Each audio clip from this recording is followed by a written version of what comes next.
कैसे हैं आप सब? आई होप आप सब बढ़िया होंगे। तो हमने ए सेट का वीडियो डाल दिया, अगर आपने वो नहीं देखा तो देख लीजिए, ठीक है, सेट ए का। अब हम यहाँ पे सेट बी देखने वाले हैं, ठीक है। सेट बी विषय हिंदी का अर्धवार्षिक परीक्षा का पूर्णांक आपका 80 रहेगा, समय 3 घंटा रहेगा, ठीक है। 20 सोल्यूशन देखेंगे, उत्तर सही देखेंगे, ठीक है। तो आपको क्या करना है, अपने सभी दोस्तों के साथ इसको शेयर जरूर कर देना ताकि उनको भी पता चल सके। तो कौन सा माह सबसे तेज बौछारें वाला होता है? तो भादो। जहाँ शब्द से काव्य की शोभा बढ़ती है वहाँ कौन सा अलंकार होता है? तो शब्दालंकार। इन प्रश्नों को आप लोग क्या करेंगे, हल कर लेंगे। किसकी गर्मी बाजार से अधिक सामान खरीदने पर विवश करती है? तो आपको बता देना पैसों की, ठीक है। जल्दी जल्दी इन सभी प्रश्नों को हल कर लीजिए ताकि आपको कोई भी समस्या ना हो। ऐसे वाक्य जिसमें प्रार्थना, इच्छा या आशीष प्रकट हो वहाँ वो कहलाते हैं तो इच्छावाचक वाक्य। जल्दी जल्दी कर लीजिए। मराठी भाषा में लिखी जूझ कहानी का हिंदी अनुवाद किसने किया? तो आपको बताना है केशव प्रथम वीर ने। ज्ञानेंद्रियों की संख्या कितनी होती है? ज्ञानेंद्रियां तो 5 होती हैं, कर्मेंद्रियां भी 5 होती हैं, ठीक है। आपको डॉट डॉट होकर कैसा लगता है? तो बता देना अपाहिज। जिन छंदों में मात्राओं की गणना की जाती है मात्रिक छंद। शीर्ष पुष्प केवल का पदों का दहन, तो ठीक है, औरों का भौरों के पदों। दाल न गलना मुहावरे का अर्थ क्या है? दाल न गलना मतलब हो जाएगा सफल ना होना से। इसका थोड़ा देख लीजिएगा। सौदलेकर मास्टर मराठी पढ़ाते थे। दृश्य का गहरा संबंध है स्मृतियों से।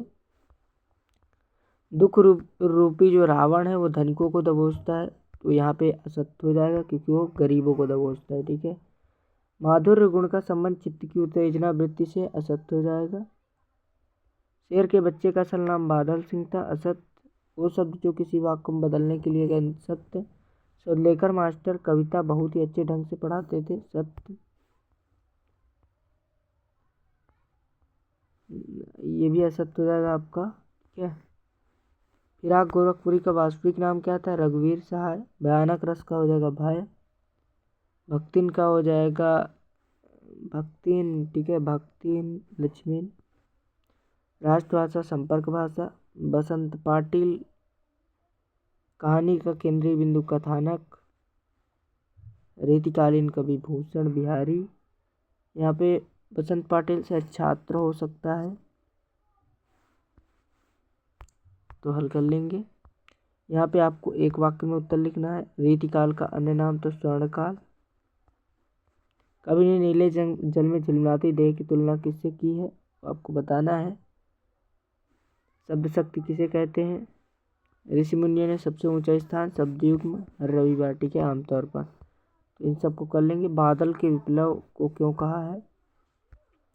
कविता के बहाने पाठ के आधार पर कविता की कोई 2 विशेषताएं लिखना है। नई कविता की 2 विशेषताएं, प्रगतिवाद के 2 कवियों एवं उनकी रचनाएं, खंड काव्य की 2 विशेषताएं, 2 महाकाव्य एवं उनके रचनाकार, संदेह अलंकार की परिभाषा उदाहरण, छोटा छंद, ठीक है। तो सभी इन प्रश्नों को हल कर लेना है।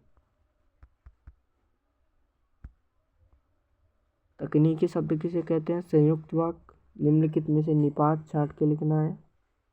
किसी स्थानीय कलाकार को अवसर देने का निर्णय क्या होगा? लोकोक्तियाँ।